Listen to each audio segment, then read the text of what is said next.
Halo semuanya, selamat datang di segmen analisa. Kita bahas terkait dengan berita di mana di Provinsi Lampung, tepatnya di Kabupaten Tanggamus, ditemukan ada sepasang suami istri yang merupakan pengusaha atau pedagang kelontong atau sembako yang ditemukan sudah tidak lagi bernafas dengan kondisi yang sangat mengerikan. Warga Pekon Waipring, Pugung, Kabupaten Tanggamus, Provinsi Lampung ini ditemukan di hari Sabtu malam sekitar jam setengah 2 pagi, artinya sudah masuk waktu dini hari di tanggal 14 Desember 2025. Tetapi kejadiannya itu adalah dari tanggal 13 menuju ke tanggal 14 karena dugaannya para pelaku itu melakukan aksinya sekitar jam 11 malam. Tetapi sebelum kita bahas kronologi, ada bagian yang menurut aku ini cukup unik. Di bagian kronologi awal, ada sejumlah media itu yang memiliki kronologi berbeda. Ada yang bilang bagaimana kok ada inisiatif adiknya datang atau anaknya atau tetangganya tahu. Ini ada beberapa perbedaan. Apakah perbedaan tersebut hanyalah sekedar salah paham miskomunikasi atau jangan-jangan ini indikasi bahwa pelaku sebenarnya itu lebih dari 2 orang. Kenapa aku bilang 2 orang? Karena dari Kasat Reskrim Polres Tanggamus, AKP Hairul Yasin Ariga, itu memang sejak awal sudah menduga bahwa para pelakunya itu masih berada di sekitaran TKP. Nggak heran di hari Minggu, boleh dibilang adalah 10-12 jam setelah kejadian penemuan tersebut, itu 2 pelaku langsung diamankan sekitar jam 12 siang. Tetapi apakah mereka cuma satu-satunya doang? Apakah nggak ada peranan yang lain? Coba kita gali lebih dalam. Kita awali dari kronologi terlebih dulu teman-teman. Jadi kalau di hari Sabtu malam tersebut 13 Desember 2025, ini ada beberapa kayak versi kronologinya. Nah, versi yang pertama dikatakan bahwa jam setengah 2 dini hari itu pertama ditemukan oleh anak dari korban dan juga adik kedua korban. Nah, mereka tuh bilang bahwa curiga mereka inisiatif pulang ke rumah karena orang tua atau kakak dari mereka ini itu pada saat di WhatsApp tidak ada kabar, tidak ada respon. Jadi mereka curiga langsung datang ke sana. Itu versi yang pertama. Versi yang kedua dari media lokal di Lampung mengatakan bahwa ini tetangga pukul 23.15 atau 11-an malam itu lagi ada yang main gaple, katanya di sebelah rumahnya tetangganya. Nah, pada saat jam 11-an malam itu, mereka mendengar suara erangan yang sangat kuat seperti menggigil. Nah, pada saat mereka mendengar suara itu, warga sekitar itu langsung kepo menuju ke rumah ke asal suara tersebut, yang memang rumah dari para korban Rohimi dan juga Suryati. Dan pas dicek itu kondisinya gelap, lampunya mati, semua pintu tertutup. Karena mereka mikirnya nggak ada apa-apa, mereka balik lagi. Tapi para tetangga ini memberitahu anak korban yang berusia 24 tahun ngasih tahu nih ada suara seperti ini. Akhirnya anak tersebut langsung pulang ke rumah ngecek bareng sama pamannya. Pas pada saat datang ke lokasi, digedor-gedor itu nggak bangun. Kemudian kok suasana rumahnya gelap sekali, di luar juga dimatikan. Akhirnya mereka inisiatif untuk mendobrak jendelanya, kacanya dipecahkan. Pada saat dibuka rumah tersebut, mereka sangat kaget karena ditemukan orang yang mereka sayangi itu sudah tergeletak di ruang makan. Kondisi dari kedua korban sangat ngeri teman-teman. Ini ada foto-foto yang beredar. Nanti akan aku tunjukkan ke Instagramku di Anjasa Semara, di Instastory-nya, kalian follow aja di sana. Gambarannya adalah itu banyak sekali noda merah di tembok, di lantai, dan kalau untuk kondisi terakhir dari almarhumah Suryanti, itu posisinya terlentang dan sebagian itu tubuhnya tertutup sama selimut dengan beberapa luka-luka. Sementara untuk almarhum Rohimin, posisinya itu tengkurap. Nah, kemudian setelah mereka melihat kejadian seperti itu dan keluarga pasti histeris, mereka lantas menghubungi kantor polisi terdekat dan tidak lama setelah itu juga langsung datang polisi. Nah, kalau luka-luka itu ada sebagian yang bisa menjadi petunjuk sebagai alat bukti apakah betul orang-orang yang ditangkap ini adalah pelakunya. Pertama adalah luka di wajah, ada di kepala, tangan, dan juga punggung di kedua korbannya, teman-teman.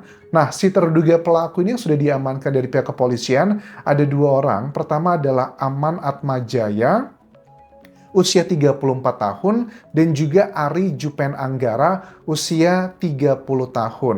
Nah, bagaimana ceritanya kok mereka bisa ditetapkan sebagai tersangka? Seperti kita tahu ya, untuk menetapkan seseorang sebagai tersangka, itu harus ada dua alat bukti yang kuat. Ada 5 jenis alat bukti: keterangan saksi, keterangan ahli, keterangan terdakwa, petunjuk, dan juga surat. Nah, menurut keterangan penyidik di sini bahwa si Ari yang berusia 30 tahun ini, itu diketahui punya luka baru di tangan kiri dan juga di betis kanan. Wah, ini kategorinya adalah nanti keterangan ahli, bisa juga nanti petunjuk merembet kemana-mana. Nah, mereka ini adalah semuanya tetangga korban, masih satu kampung di Pekon Waipring. Pekon itu bahasa Indonesianya artinya kampung. Wai itu kalau nggak salah air ya, atau sungai. Karena aku juga berasal dari Lampung, teman-teman. So, sangat sedih mendengar berita ini. Nah, kemudian dari alat-alat bukti tersebutlah, pada saat si Ari itu pertama kali ditangkap oleh penyidik, diinterogasi. Kenapa kamu punya luka-luka tersebut? Akhirnya dia nggak bisa lagi berkutik dan dia mengakui perbuatannya, dan dia juga menyebutkan rekannya yang menemaninya melakukan aksi di malam hari itu namanya adalah Aman Atmajaya. Akhirnya mereka semua dibawalah ke Polres Tanggamus dan mereka ngaku katanya awalnya tuh niatnya cuma sekedar mau mencuri aja. Bahkan pada saat mereka mencuri itu, mereka tidak ada niat katanya buat menyakiti para korbannya, tetapi karena ketahuan, akhirnya mereka melakukan hal seperti itu. Tetapi jujur untuk bagian ini bukan hal yang aneh ya di Lampung. I'm so sorry, I have to say this gitu ya. Karena di Lampung itu tingkat kriminalnya cukup tinggi, begal-begal, pencuri-pencuri di Lampung itu suka nekat teman-teman. Makanya serba salah gitu loh.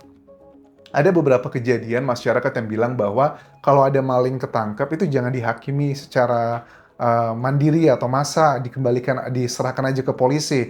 Tapi kalian juga harus tahu yang namanya para kriminal di Lampung itu nggak tega-tega melakukan aksinya itu dengan cara-cara yang keji seperti ini. Dan apakah mereka itu bisa mengetahui lokasinya TKP itu dengan begitu baiknya hanya karena mereka tetangga sudah pernah main, atau jangan-jangan ada orang di luar sana yang berperannya adalah untuk mengkoordinasikan aksi mereka. Kalau aku lihat dari sini sih ya nggak tahu di keterangan kronologi awal kok ada yang berbeda gitu loh. Apakah berbeda ini hanyalah mungkin kan kalau di ya namanya juga pemberitaan ya, di awal-awal berita tuh kadang juga ada miskomunikasi, katanya A tapi ternyata adalah B. Apakah masalah yang seperti itu atau ada indikasi yang lainnya? Nah, tetapi sebagai seorang penyidik harusnya juga tidak hanya rely pada keterangan dari pengakuan para tersangka.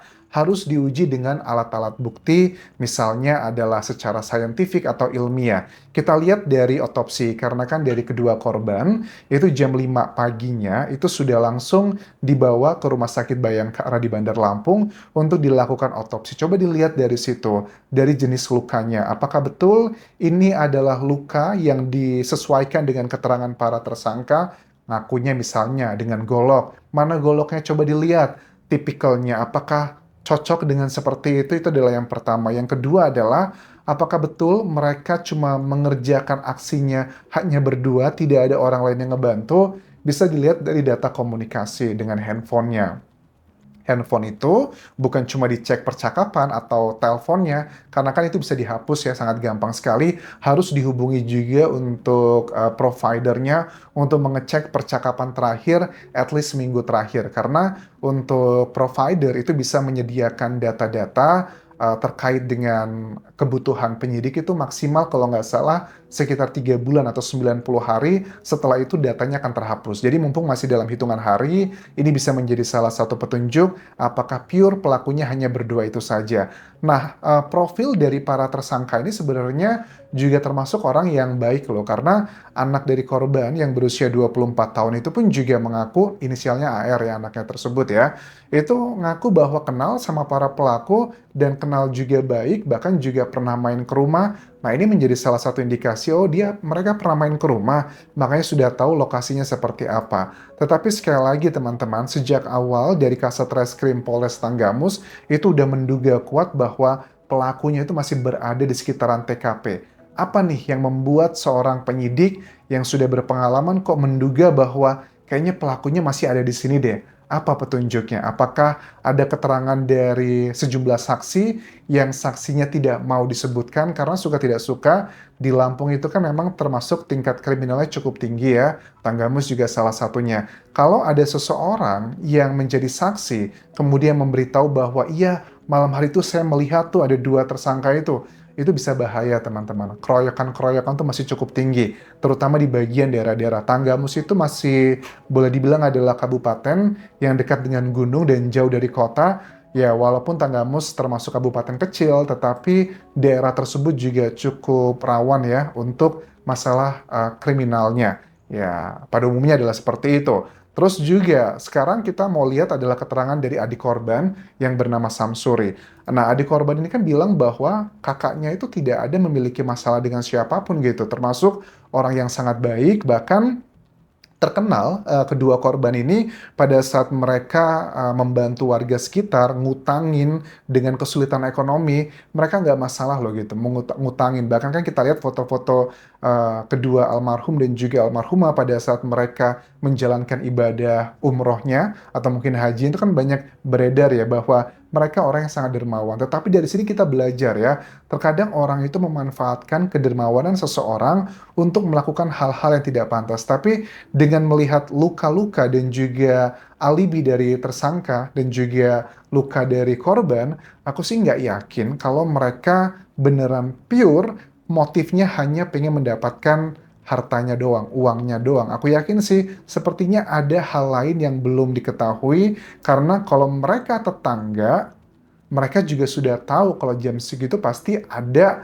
si para korban tidur di situ dan mereka juga nggak konyol-konyol banget gitu loh. Karena salah satu dari pelaku ini istrinya kan lagi hamil, butuh uang. Tapi menurut aku ini adalah salah satu indikasi yang orang tuh yang sudah sosiopat atau psikopat ya. Kan kalian sudah tahu perbedaannya. Kalau sosiopat itu adalah seseorang yang suka berlaku kriminal karena sudah terbiasa dari lingkungannya. Kalau mereka tidak mencuri, mereka tidak bisa makan. Kalau mereka tidak menghabisi gitu kan, nanti mereka yang akan dihabisi begitu. Tapi kalau psikopat kan penyebabnya itu adalah karena bawaan dari lahir.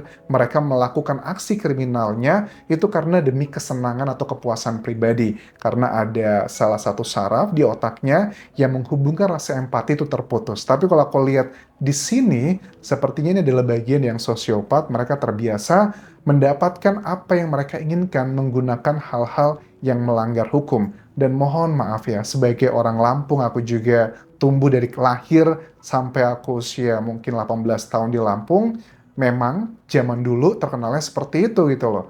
Jadi udah hal yang biasa, bahkan banyak anak-anak muda seumuran aku dan juga orang tua zaman dulu ya, kalau kita keluar itu selalu bawa belati, bawa pisau gitu. Ya dibilangnya ya buat jaga-jaga diri aja gitu. I don't know sekarang apakah masih seperti itu atau enggak. Dan kita berikan doa agar kedua korban itu amal kebaikannya diterima oleh Allah Subhanahu wa taala dan untuk keluarga korban semoga diberikan kekuatan dalam menghadapi musibah ini dan para pelakunya bisa dihukum secara maksimal. Terima kasih sudah menonton, sampai ketemu lagi di video berikutnya. Tinggalkan like dan juga komen, subscribe channel YouTube ini, follow Instagram, Facebook pageku dan juga akun TikTok di Anjasa Sumara. Sampai jumpa.